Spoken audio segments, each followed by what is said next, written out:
Hello, everyone. Welcome to Season 3, Episode 5 of Going the Distance. I'm Nicholas Delgado, and I'm your host for everything to do with high school running in Central Illinois. Make sure to follow on Instagram and other socials at Going the Distance IL, and tune in every Wednesday for a new episode. Also, check out our new website at www.goingthedistance.co to stay updated with all the latest news and anything else we happen to post out at the time. Thank you for joining once again on another Wednesday. We have a lot to go over with First to the Finish happening this week. More meets rolling into this week. More of a number because First to Finish kind of drew everybody from wherever you were in the state into Peoria here at Detweiler Park, giving Detweiler's first look of all the runners that we'll be seeing this season. But we also have Richard Spring, which will be pulling some of those teams that were not here for First to the Finish. But other than that, there will be other meets to go over, or at least preview for next week.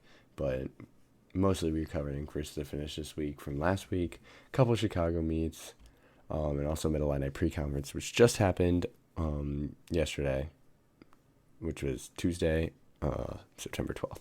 So a lot to go over. Obviously, we're going to hit Conference Corner once again, appoint our runners of the week, weekly top times, everything per usual. So let's get right into it. First, like I said, we're going to recap First to the Finish. We're going to recap each of the races. So for 1A boys, so Tuscola wins with 27 points over Eureka with 182. 27 points as an invite is crazy, but they did it. 182 isn't great, obviously, but I mean, it got him. You got Eureka second, and as you'll see, once we get into 2A, like just 27 to win an invite with 70 teams in your race is just crazy. So props to them. Honorable mentions for placements locally. This is how I'm gonna notice or just shout out our local teams through these notable / honorable mentions. So Elmwood got 3rd, Notre Dame got 5th, and El Paso Gridley got 7th in the 1A race. So congrats to all the local teams and Tuscola and Eureka. Great fight up there. So it looks like for 1A, we should definitely have a local battle going for those trophies this year. So I'm really excited for everybody locally, especially like I know Andrew Elward from Notre Dame. Really excited for him. I'm glad he's going to have a good season, and hopefully the luck will continue for them. To talk more about the 1A race, Tuscola, obviously killing everybody with 27 points. They went 1, 2, 3, 4.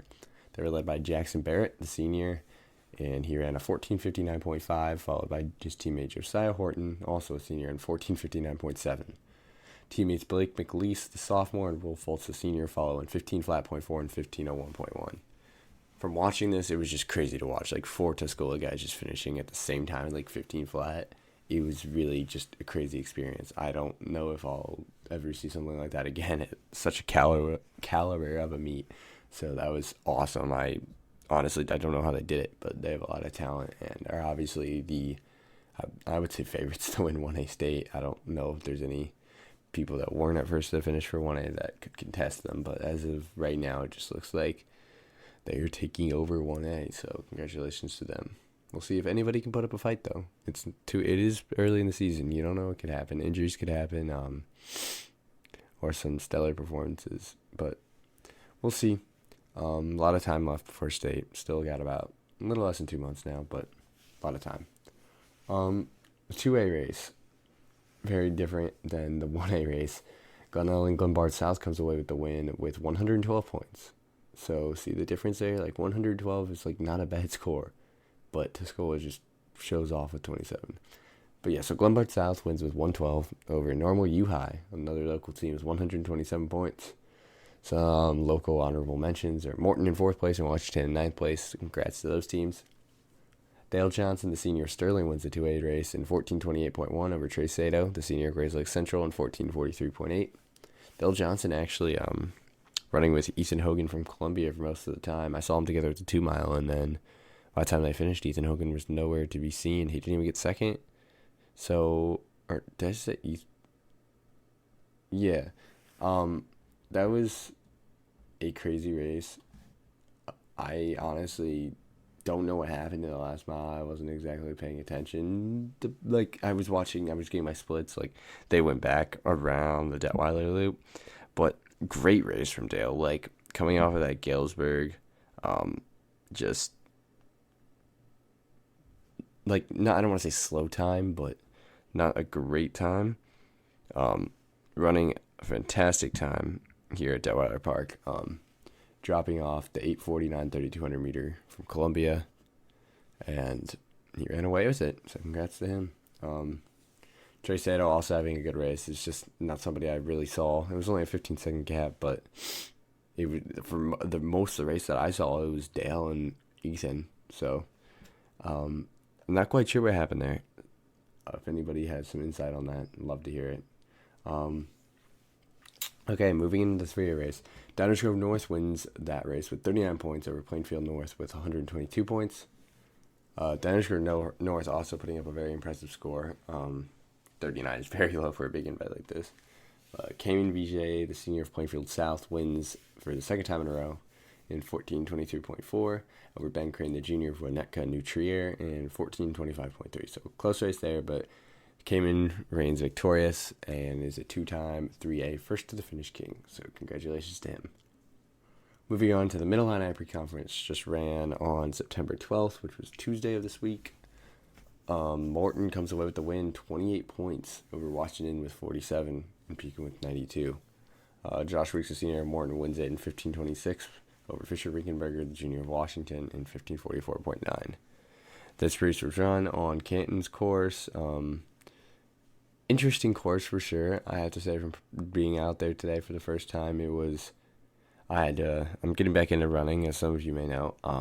But it was very interesting to run on, just as a run walk, like getting back into running. I was like, wow, this is gonna be hard to run.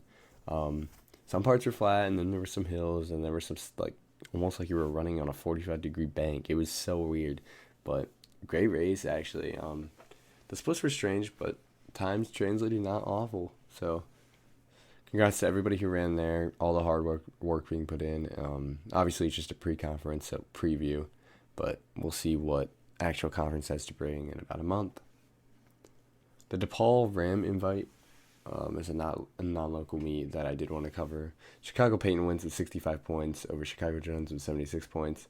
Peyton had a stacked 4x8 this past track season, so I want to make sure to cover them in cross, because it seems to me that whoever has a good 4x8 has a good cross team the next year. So I just wanted to kind of throw that one in. But Sam Berlinghoff, the senior of Chicago Jones, wins in 15:29.85 over Luis Flores, the sophomore of Burbank St. Lawrence, in 15:42.04. 13-second race there. Congratulations to them.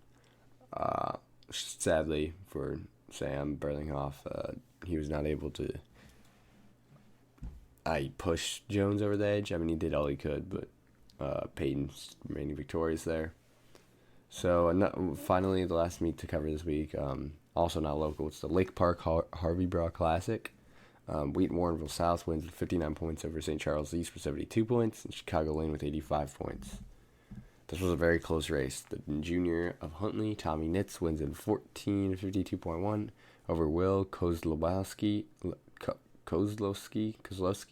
Sorry if I said that wrong. He's a senior of Chicago Lane. He was right behind in 14:55 flat. Josiah Narayanan, the junior of Wheaton Warrenville South, in 14:58.5, and John Irk, the senior of Northbrook Glenbrook North, in 14:59.8. So those were the four under 15, and all very close. So congrats to everybody for breaking 15 there. I don't know what that course is like, but it's not Detweiler. So as long as it's 3 miles, that's a very impressive performance, and we'll see what they can do as they get to Detweiler. For now, let's move on to some individual performances of the week. Specifically the weekly top times for the whole state. For 1A, we have Tuscola senior Jackson Barrett. He ran a 14:59.5 on Saturday at first to the finish. He sets the weekly top time for 1A. And Dale Johnson also at first to the finish in the 2A race. He's a senior from Sterling, like I mentioned earlier. He sets the 2A top time at 14:28.1. Also at first to the finish, but this time in the 3A race, Cayman Vijay, the senior from Plainfield South, it's the 3A weekly top time in 14:23.4. So we have dipped all the weekly top times under 15, which definitely Detweiler helped with that. It was a great day for running and times.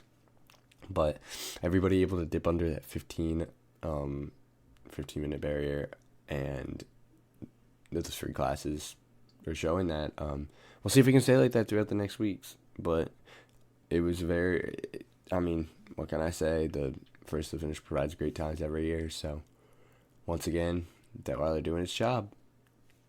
Moving to that, the season top times for the whole state. Jackson Barrett, the senior from Tuscola, like I just mentioned, his 14:59.5 first to finish. That takes over last week's 1A top time, so he now has the season top time for the whole state. And for 3A, Cayman Vijay, the senior Plainfield South, 14:23.4 first to finish. He takes over the 3A top time that was not held by him last week. So they are claiming their thrones at the moment.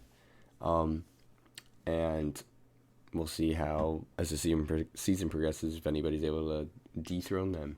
But Dylan Alley in 2A, the senior from Marion, his 14:08 from Granite City last week stands very tall, was not broken. Dale Johnson was 20 seconds off at Detweiler, so it will be crazy once Dylan Alley gets there, and we'll see what he's able to do at Detweiler Park.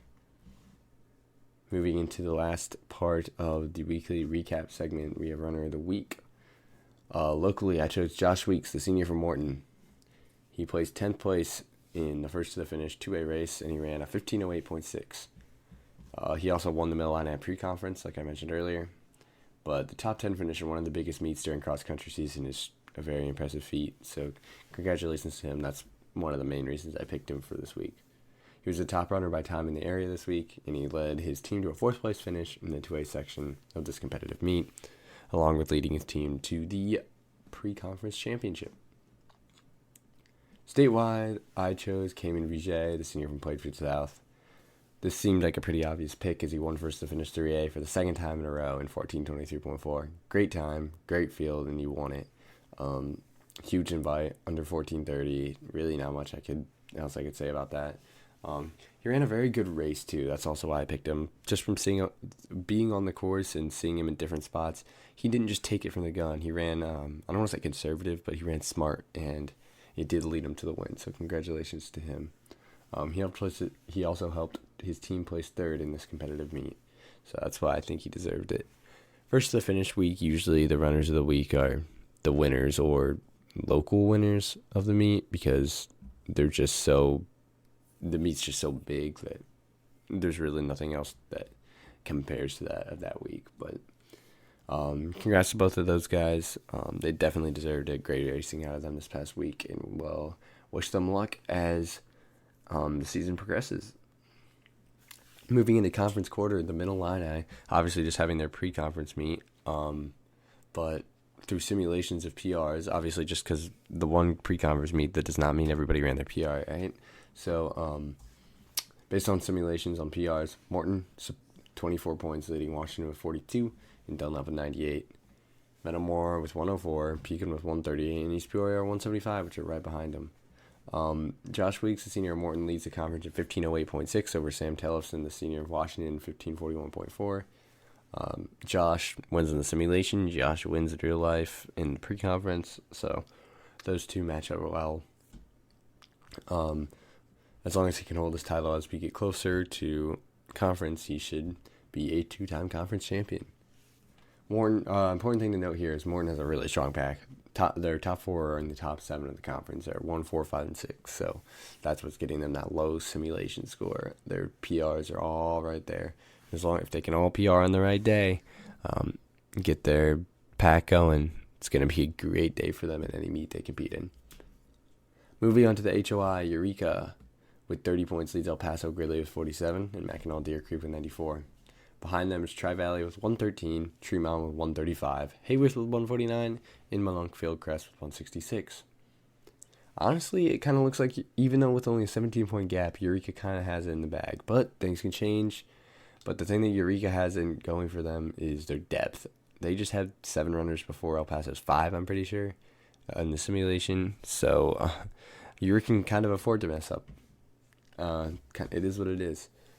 This does not mean El Paso is out of the running. El Paso definitely can. They get their 3, 4, 5, just their back end, and they can get those guys faster and compete with Eureka's 3, 4, and 5. It's anybody's game. It's only 17 points in a small conference meet. The El Paso can definitely come back and steal that title from Eureka. But individually, Dean Witzig, the senior of El Paso Gridley, has the title, or the simulation title, in 15:30.3 over the senior Carson Lehman of Eureka in 15:36.1.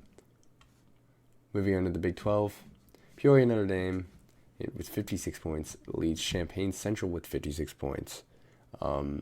So that sounds interesting, right? It's actually a tie. Well, Notre Dame's fifth runner and sixth runner are much faster than Champaign Central's fifth and sixth runner. But Champaign Central's 1 and 2 are 1 and 2 in the conference, which gives them their lower scores. But Notre Dame, with their sixth runner tiebreaker, does take the simulation victory, I guess. So, but that could be a really close running. Champaign Central could bring up their bottom guys, then they could run away with it. Normal Community with 62 points and Normal West with 80 points right behind. Individually, the senior of Champaign Central, Finn Bright, leads Caleb Mathias, the sophomore Champaign Central, 15:37.2 to 15:47.8. So really close right there. I don't believe Caleb Mathias raced last week either. So that is kind of I don't know why, but that's like an outside factor that could affect other things. Not that it will change the placement, because if Mathias were to beat Bright, then it would just switch to 1 and 2. But it would affect the individual title. Champaign Central always seems to have some potential, so hopefully they can follow through this year, and we can see them thrive going into postseason. Moving on to this week's meets and the conference corner, we're finally looking at the weekly outlook. So some upcoming meets we have locally: Dunlap, Geneseo, and Richard Spring invites. At the Dunlap invite, we have 5 teams I chose to feature: Dunlap, Eureka, Metamora, Morton, and Normal Community West. Eureka is ranked 4th in the 1A mile split rankings, and Morton is ranked 5th in the 2A mile split rankings. Just because I'm on Morton, I personally know Morton is not running their varsity, though. However, it still should be a good race. Lots of competition for Eureka, Metamora, Dunlap, all these local schools. If you're locally, you're probably competing in Dunlap this week, or Richard Spring, which we'll get to soon. So good luck everybody at that meet if you're there. Geneseo, I thought I should include this invite because, well, Sterling and Wheaton Warrenville South are there. They're ranked 12th in 3A, by the way. Dale Johnson's going to have some competition again, so hopefully he can once again prove how good he is and put on a show for us, I guess, at Geneseo this weekend. And finally, the Richard Spring invite. A lot of teams here. I think 90 plus. But I picked out 8. St. Ignatius, Downers Grove North, Marion, I think. Marion is split this week again. I don't know if they're boys or girls teams coming up. Or neither. Or both. But last year, Dylan Alley did not run at Detweiler until Peoria High invite. So I'm not counting on anything. But they are on the schedule. So we'll see. Locally, El Paso Gridley's here and Pekin. And then finally, to round it off, Hinsdale Central coming down. Same with Naperville, Niqua Valley, and Orland Park Sandburg. So should be a very competitive meet. Once again, Detweiler looking like nice weather right now. So any local team, I've probably announced where you're running this week. Good luck. I hope everybody does good. It's going to be great weather once again. Go get another PR. Finally, a non-local meet, the Maple Park Kinlan Larry Eddington invite. Not really any crazy teams here, but Maple Park Kinlan is there, and they have some potential in Downers Grove North. I know I mentioned that before. Once again, it's a split thing. I don't know what team's going to be where.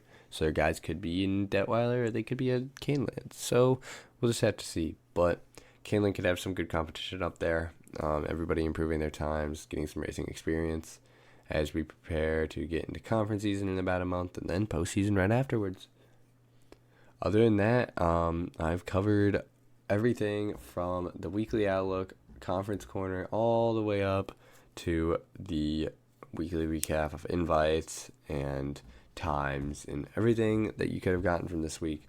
So thank you so much for listening to another episode of Going the Distance. I appreciate it. It's always a pleasure making these episodes. I love going over these statistics with you guys.